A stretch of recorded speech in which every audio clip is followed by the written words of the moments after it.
Hello everyone and welcome to today's video. So basically, before we begin, if you can please read the disclaimer. Understand everything shown in this video is for entertainment purposes only, and everything shown in this video is just my opinion. Please understand I'm not a financial advisor, so just pause and read the disclaimer once you're done and press play. So let's begin. So looking at the Bitcoin chart, first of all, we can see we're currently still in that same channel. We haven't tapped the bottom of the channel, but that is perfectly fine. And currently we are starting to, we've had a couple of green candles moving up. So we want to look at the local channel, which we've had from before, and the local channel is currently still being respected. So potentially what I'm looking at is, from a channel point of view, that we come up to the center the center of the bigger channel, ideally, which is going to be the top of the local channel. And this can easily wick up to the center of the channel, which is wicking out of the smaller channel, creating a swing failure pattern. Now, what we also want to look at is the fib levels to see what's happening in regards to that. So what you want to do, ideally, is go for the very low, so over here, and then take it to the top. So what we can see over here, currently, we've tapped just under 0.336. This is just my own custom level. And we're currently sitting just above the 382 level, which is quite nice. We've also got some confluence near the 236 level on this fib retracement, which is a confluence with the middle of the larger channel and the top of the local channel, which is moving down. So potentially, if we do see a breakout of this sort of area, my target will most likely be the center of the larger channel above the downward sloping channel at the 236 level, which means we could potentially wick up around here and then hold below and close below the 236. If that does occur, there is still room for this to go, potentially then retest downwards to the 618, as we haven't currently tested this area. Okay, so now I'm going to be looking at a trend-based fib. So let me hide all of this and start with that. So the first trend-based fib, which we still have from before, which is what we used to obtain our original targets, and these targets were the 0.272 and the 0.1618 here. And as we can see, we've tapped those both targets pretty well. If you look here from these green arrows. The other thing we also look at, we did have confluence again with the normal trend-based fib. So if you look at the normal trend-based fib, we had the 1618 with the 0.5 and the 127 near the 382 level. The other thing we also needed to look at was looking at the other trend-based fib. This was from this particular low over here, moving to that high and to that low. And what we then had based on this was also a golden pocket area near the 1.1618. So that particular confluence held up well, hence why we stopped here rather than going fully down to the lower part of the channel.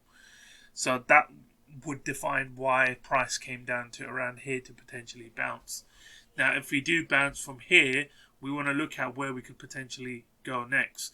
So if I hide this trend, the smaller base trend-based fib, I want to then look at what our potential targets can be.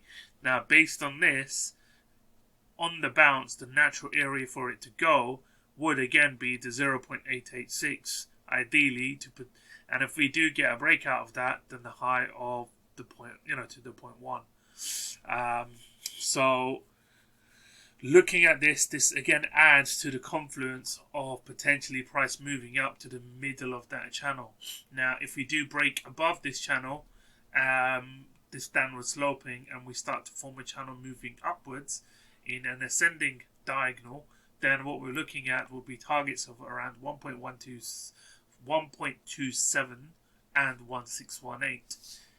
Now, keep in mind we still have to potentially test that 618 from the fib retracement. So if that does occur, price can then at this sort of point retest down to the 382 zone. And if that occurs, then we're going to get a nice bit of confluence with that golden pocket and the 382 area. So until we break out of this sort of channel, there is that possibility we can have a swing failure to the lows, and that's what I would also look at for one scenario. So the two typical scenarios is, yes, the move up and then the move down, but we want to plan for both, and we want to look at where our validation comes in and where our invalidation also comes in for the move up and the move down. So what I'm going to do is to see if for the move up what the next trend based fib is and where we could have targets to the upside.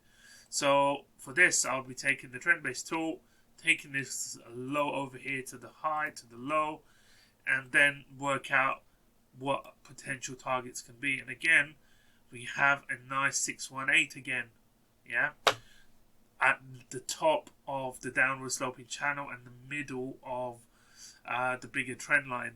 So that tells me around this sort of area there is a greater resistance, and because of that resistance there is a possibility that price could potentially go up to this level and then reject and then come back down. So we could see something possibly looking like aiming for around here, maybe with a swing failure pattern to the 786 and then move back down. And this could be to the lower part of the middle of the downward sloping channel, or potentially even testing at the lower big ascending channel. It would be a nice position to have to long from this down, ascending parallel channel. But one of the concerns I would have is I'm looking at this as also a market structure point of view, and that's also important to look at and not to discount. So let me hide all this and go through the market structure. And it's important because we don't want to throw that away and ignore that just because we want to be bullish. Okay, so we need to look at all scenarios. So hiding the path, hiding the smaller channel. So what we want to look at is this. We've gone through this before in the past videos. You've got this, move up to the move down to the move up, down. So we're making nice high highs and lower highs. Okay, we then create this low here, which effectively breaks this low. It's a lower high. So we now create a lower low. Now on that basis of that lower low, the two things I'm going to be looking at. One is where price goes up to potentially rejects, and if it does reject at that sort of level, where we could potentially then come down to. I base this on the previous time this has occurred. So if we look over here, we have the same sort of structure over here.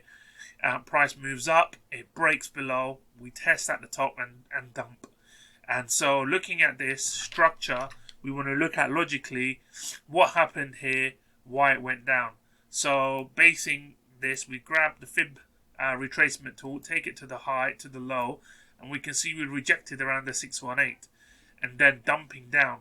And why did we dump here? What is the target? So we can either use a negative fib for this, and again I would use my negative fib templates, or we can look at a potential target using our trend-based fib tool. So for this, what I'm going to be looking at is where, selecting the 3 points. So originally you would have done this low to the high to the low to try to get this here.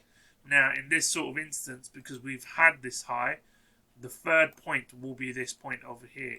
And price then came down exactly to the golden 1618, which is another golden pocket area. And then you also have a liquidity zone over here. So we've tested this liquidity zone plenty of times, and in this case we had the push up. So if we do get something like this over here where we've broken down this particular market structure, what I want to then look at is where we could potentially move up, where we could potentially move down if we do move down. So we take the high from here to this particular low, and again, looking at a target of around 618, potentially similar to before. Does not mean it will always go there, but based on probability, that's what I would be looking at. So effectively, we're looking at, to the middle of that bigger channel. So if price does go here and then reject, where could I expect price to go? And what I'm now looking at long term is looking at trend-based fib. And what we're going to do is, again, try to work out from this estimated point where price could go down. So that would be this high over here to this low to that high. Again, we don't know this high. And again, this is all estimated. Okay, so what we can see over here, if price does reject over here, similar base to that break of the structure, and this creating a lower high in this case, because this would be the higher high, which is the all-time high. So if we reject around this sort of point with the confluence of the middle of the channel, if price were to then come down, potentially what I believe could happen is we will test the 3 2, move up, back down to the 618, to the lower part of that channel, test up again, and then we could test out of the lower channel. And if this does occur, then you'd have a back test of the lower part of the channel, and after back testing that channel, taken up as potential resistance with near this, the 3 2 level, we could potentially lose that 618 on the third touch. And if that occurs, the areas that I'm going to be looking at is the 886 potentially, and then from 886 price could move all the way down or hold resistance at the 0.1. But if it does not, then I'm looking at targets of again 1.127 to 1.618. And again over here, what we're looking at, what is really important, which you may not see, is we also have a liquidity zone sitting here on the daily chart around here. And this liquidity zone lines up pretty well with the confluence of that 618. And if we do get something like this occurring, then potentially, our channel can change. And at that sort of point, your channel could become something along this sort of line. And if we do get anything like this, again, this channel is just estimated on that point and this point here, that would line up pretty well with the center of the middle downward sloping channel. Again, this is just my opinion. If we were to break it down, where we could potentially go, if however this lower high potentially is invalidated and we make a higher high, thus making a newer all-time high, then we're looking at the top of this channel, and then we're looking at approximately a price between 73 to 77 odd K based on how we reach there. And this can be anything as such that price breaks above here, comes down, retest the lower part of this center of the channel, then trying to break to the highs. And in this sort of area, you've got 76k, 75k, and then you're in the region of all-time highs, and then sort of price discovery. And for that, we would then switch over to our other channel. And so what we want to look at is something along this lines. Let me just show you. So I'm just hiding all of these. And for the long-term side of it, if we are going up, what you want to then look at is not this trend-based fib, is the fib moving to the upside in this case here. So where you would get the 1618 potentially closer to the 0.5, the middle of the channel if we move sideways, or the higher side if we break up. Now if we do break up, it would to hit the 1618 it will have to be pretty aggressive.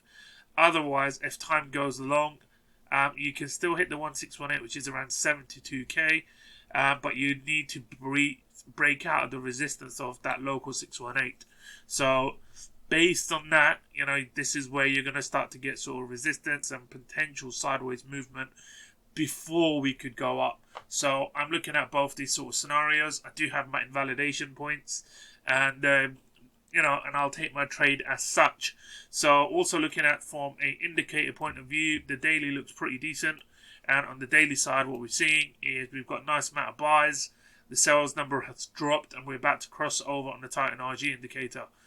We've also broken on the Titan RG indicator above the VMA bands, so this looks very positive. If we now take this and look at it on a higher time frame, such as the weekly still kind of shows, some sort of weakness. And yes, that's a nice green weekly candle, but I'm not judging this on just one particular candle. So basing it on the Titan RG, if we don't break up, and this turns red, or we tap the lower part of the bigger upward channel, then this Titan RG can potentially turn red, in the sense that the number of sells moves up and the number of buyers drop. And if this then does occur, this then only adds to the fuel for the case of price potentially moving down, because again, on the weekly time frame, you've got bigger order blocks sitting right here and around here, so which obviously have not been tested, which they have been done previously in the past here. So we're not looking at this as typical support and resistance, right? So now, if for instance we do get a nice pump, what I then expect the RG to do is change, and what normally would happen with the RG, if you get a pump, it would create something like this. I don't say that the price is moving up. However, if this does not occur and this particular push up ends up dumping by the end of the week, what will then happen is the RG will cross up and this will cross down, and this will carry on moving down. And if this occurs, there is that potential that price will dump harder. Now, or the other thing, again, I've looked at this in the past and in the past videos, is you've also got this the price in regards to a divergence. So you've got a high here and a lower high there. So effectively like this, with the price creating higher highs, and this is on the weekly time frame. So if this does also add to the fuel of this potentially playing out, again, if you look at the scenario that I looked at for the downward side, this would add to that. So again, all I will say is trade safe, trade level by level, and if you're swing trading, make sure your risk, and if you are using leverage, also is set accordingly. And if you're day trading or scalping, then obviously you're trading at lower time frames, and have your risk and trade size set accordingly. And that's basically it for today. So please do support the channel, subscribe, share, like the videos, help me out in regards to the YouTube algorithm, and make this channel big and great in terms of the content that I'm trying to produce, and also, if you can, use one of my affiliate links and join us in our Discord channel, and you can speak to myself directly also, and that's it. So thank you again for tuning in, and I hope you all have a great week and a great few days, and I'll see you in the next video, and take care, and bye bye. So thank you again for watching the video, and the disclaimer one last time: please understand everything that was shown in this video is not financial advice. It's for entertainment purposes only, and it's just my opinion. Okay, thank you again. See you in the next one. Bye bye.